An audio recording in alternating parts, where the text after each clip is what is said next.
तो एक बार फिर से स्वागत है आपका हमारे यूट्यूब चैनल पर, जहाँ हम कर रहे हैं सीटेट सोशल साइंस पेपर 2 की प्रिपरेशन। तो ये हमारा वीडियो ज्योग्राफी क्लास 6 का रहेगा, जो कि हमारा है पार्ट 6। तो चलिए देखते हैं। अगर आप इन वीडियोस की पीडीएफ डाउनलोड करना चाहते हैं तो हमारे टेलीग्राम चैनल अध्यापक अकेडमी से डाउनलोड कर सकते हैं, जिसका लिंक डिस्क्रिप्शन में दिया गया है। और आप अगर टेक्स्ट बुक पर सीटेट मॉक टेस्ट लगाना चाहते हैं तो हमारा कोड B1WW6C का यूज़ कर अप टू 25% डिस्काउंट ले सकते हैं। और मॉक टेस्ट लगाने से क्या होगा, इससे आपको पेपर में टाइम मैनेजमेंट करने में आसानी होगी, क्योंकि बहुत सारे बच्चों का पेपर टाइम मैनेजमेंट की वजह से ही छूट जाता है। तो आप इसे टेक्स्ट बुक पर परचेज ज़रूर कीजिएगा। चलिए बढ़ते हैं अपने चैप्टर की ओर। तो आज का हमारा चैप्टर है हमारा देश भारत, चैप्टर नंबर 7। पिछली वीडियो में हमने 6 तक फिनिश किया था। इस वीडियो में हम 7 और 8 चैप्टर करेंगे, और जिससे ये 6 क्लास ज्योग्राफी फिनिश हो जाएगी। उसके बाद हम पोल साइंस करेंगे 6 क्लास की। तो देखते हैं। तो चैप्टर की शुरुआत होती है कि भारत के चारों तरफ क्या क्या स्थित है। तो भारत एक बहुत बहुत बड़े भौगोलिक विस्तार वाला देश है। तो इसके उत्तर में हिमालय है। उत्तर में क्या है गाइस? हिमालय। और पश्चिम में अरब सागर। यहाँ हमारा अरब सागर है। और पूर्व में बंगाल की खाड़ी है। यहाँ पर बंगाल की खाड़ी पूर्व में। और दक्षिण में हिंद महासागर। यहाँ पर हिंद महासागर। तो आपको याद रखना कि उत्तर में क्या है? हिमालय। पश्चिम में अरब सागर, पूर्व में बंगाल की खाड़ी, और दक्षिण में हिंद महासागर। आगे बढ़ते हैं। अब देखते हैं भारत का क्षेत्रफल। भारत का क्षेत्रफल 32.8 लाख वर्ग किलोमीटर है। अर्थात जितना भी हमारा सारा भारत है, मैप जो होता है जिसमें जितना भी आता है उसका क्षेत्रफल कितना है? 32.8। नेक्स्ट देखते हैं। उत्तर में लद्दाख से लेकर दक्षिण में कन्याकुमारी तक इसका विस्तार लगभग 3200 किलोमीटर है। तो लद्दाख अर्थात जम्मू कश्मीर से ऊपर जो है लद्दाख, और कन्याकुमारी, तो इन दोनों के बीच की दूरी कितनी है? 3200 किलोमीटर। अब देखते हैं। पूर्व में अरुणाचल प्रदेश से लेकर और गुजरात के कच्छ तक इसका लगभग विस्तार 2900 किलोमीटर है। तो इसे मैप की सहायता से समझने की कोशिश करते हैं। तो यह है हमारा मैप, प्यारा भारत। तो ये क्या है? अरुणाचल प्रदेश से गुजरात तक कितना है? 2933। एनसीईआरटी में इसका अप्रोक्स दिया है, तो इसे आप 2900 ही मान सकते हैं। और लद्दाख से कन्याकुमारी तक ये वाला, इसे 3200 बताया गया है एनसीईआरटी में। और हमारी यहाँ है पश्चिम में अरब सागर, पूर्व में बंगाल की खाड़ी, और यहाँ उत्तर में हमारा हिमालय है, और नीचे हिंद महासागर है। तो भारत की स्थिति, अर्थात भारत विश्व में कहाँ पर है? तो भारत उत्तरी गोलार्ध में स्थित है। ये वाला क्वेश्चन इम्पोर्टेंट है कि भारत कौन से गोलार्ध में स्थित है? तो उत्तरी गोलार्ध में। नेक्स्ट, कर्क रेखा 23.30 देश के लगभग मध्य भाग से होकर गुजरती है। तो कर्क रेखा कौन से अक्षांश पर पड़ती है? 23.30 डिग्री। नेक्स्ट, दक्षिण से उत्तर की ओर भारत के मुख्य विस्तार 8.4 उत्तर तथा 8 डिग्री 4 उत्तर तथा 37 डिग्री 6 उत्तर अक्षांशों के बीच है। तो इसे देखते हैं। तो दक्षिण से उत्तर है हमारा ये रहा 8.4 और ऊपर हमारा होगा 37.6 ये रहा। और ऐसे ही पूर्व से पश्चिम तो 68 से 97 डिग्री 7 से 97 डिग्री 25। नेक्स्ट पॉइंट तो यही है कि पश्चिम से लेकर पूर्व तक इसका विस्तार 68.7 पूर्व तथा 97 डिग्री 25 पूर्व देशांतर के बीच है।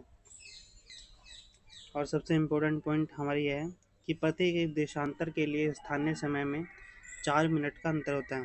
तो कितने मिनट का एक देशांतर इक्वल टू 4 मिनट का अंतर।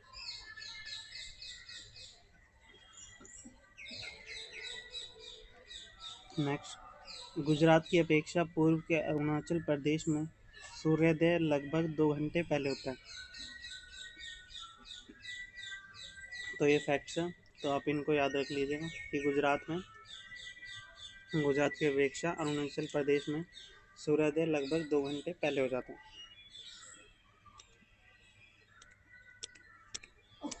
आगे देखते हैं भारत के पड़ोसी देश।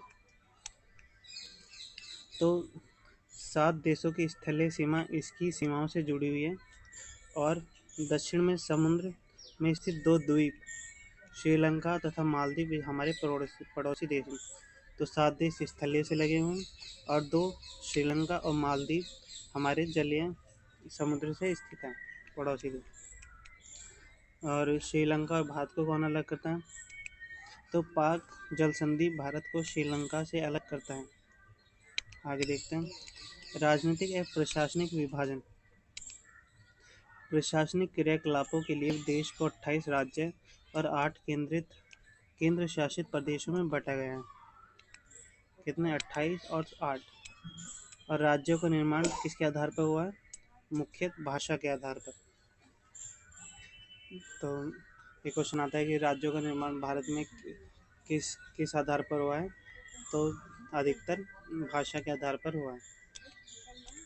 जैसे गुजरात भाषी के एक तरफ और मराठी भाषा के महाराष्ट्र।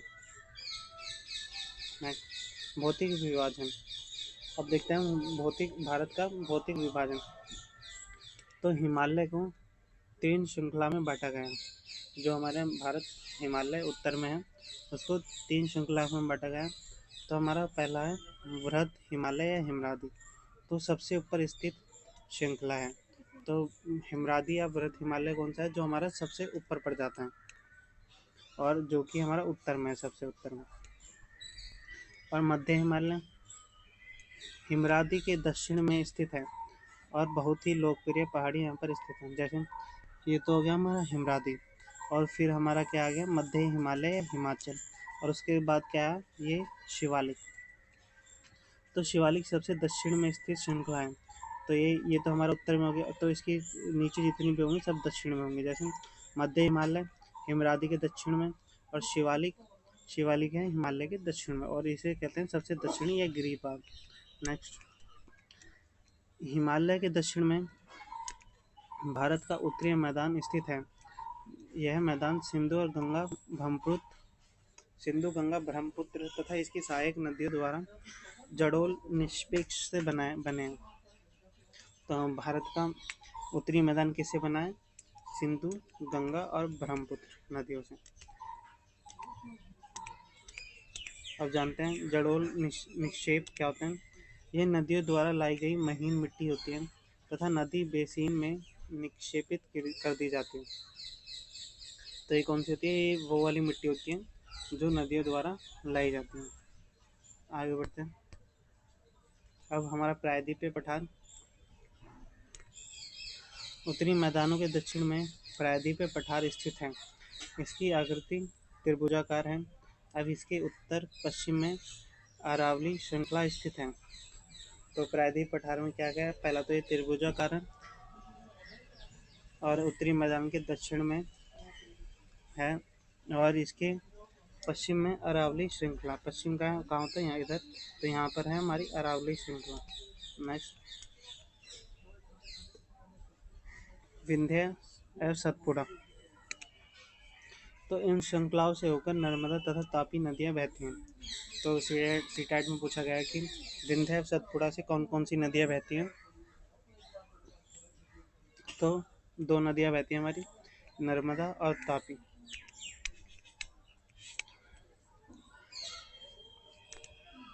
नेक्स्ट, इस पठार के पश्चिम में पश्चिमी घाट या सह्याद्री तथा पूर्व में पूर्वी घाट होता है। तो पश्चिमी घाट को क्या कहते हैं इस पठार के?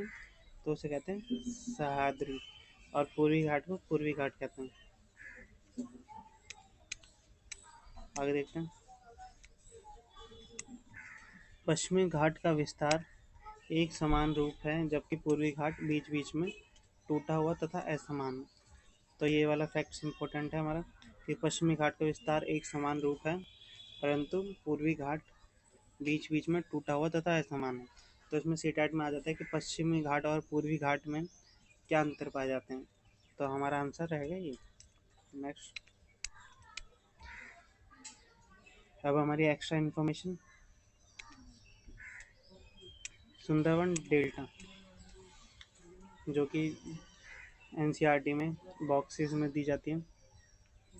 तो गंगा और ब्रह्मपुत्र विश्व के सबसे बड़े डेल्टा का निर्माण करते हैं, जिसे सुंदरवन डेल्टा कहा जाता है। तो सुंदरवन डेल्टा किसके द्वारा बनाया जाता है? गंगा और ब्रह्मपुत्र, इन 2 नदियों द्वारा बनाया जाता है। और इस डेल्टा की आकृति त्रिभुजाकार है। तो आप इसे याद रख लीजिएगा। अब नेक्स्ट एक्स्ट्रा इन्फॉर्मेशन, पॉलिप। यह छोटे समुद्री तंत्र के जंतु के कंगाल हैं, जिन्हें पॉलिप कहा जाता है। जब ये मर जाते हैं पॉलिप, तो ये सतह पर आ जाते हैं और इस तरह से ये सतह पर अपने कंकाल जमा कर देते हैं। तो इन्हें क्या कहता है? पॉलिप। और इन्हें परवाल द्वीप भी कहा जाता है। नेक्स्ट, हमारा चैप्टर है 8, भारत, जलवायु, वनस्पति तथा वन। 8, chapter number 8। तो इसमें मौसम देखते हैं, मौसम क्या होता है। मौसम वायुमंडल में प्रतिदिन होने वाला परिवर्तन है। इसमें तापमान, वर्षा तथा सूर्य का वितरण इत्यादि शामिल है। तो मौसम से क्या समझते हैं कि जो दिन प्रतिदिन चेंज होता रहता है, तो स्थायी नहीं होता। और जलवायु क्या होती है? जो कई साल से एक जैसी रहती है, उसे किसी देश की जलवायु कहा जाता है। और मौसम प्रतिदिन परिवर्तन होता रहता है। तो सीटेट में पूछा गया था कि जलवायु किसे कहते हैं। तो इसमें 4 ऑप्शन दिए गए थे और उसमें आंसर था हमारा जो कई सालों से समान है। नेक्स्ट, शीत ऋतु। ठंडा मौसम में सूर्य की किरणें सीधी नहीं पड़ती, जिसके परिणाम स्वरूप उत्तर भारत का तापमान कम हो जाता है और शीत ऋतु हो जाती है। ग्रीष्म ऋतु, इसमें सूर्य की किरणें अधिकतर सीधी पड़ती हैं और तापमान अधिक हो जाता है और दिन के समय गर्म व शुष्क पवन बहती है, जिसे लू कहा जाता है। नेक्स्ट, दक्षिण पश्चिम मानसून या वर्षा का मौसम। ये हमारे सीटेट में कई बार पूछा जाता है, अधिकतर है पेपर में, कि पहला पॉइंट है हमारा इसमें, यह मानसून के आने तथा आगे बढ़ने का मौसम है। और सबसे इम्पोर्टेंट पॉइंट है हमारा इसमें ये, इस समय पवन बंगाल की खाड़ी तथा अरब सागर से स्थल की ओर बहती हैं और वह अपने साथ नमी लाती हैं।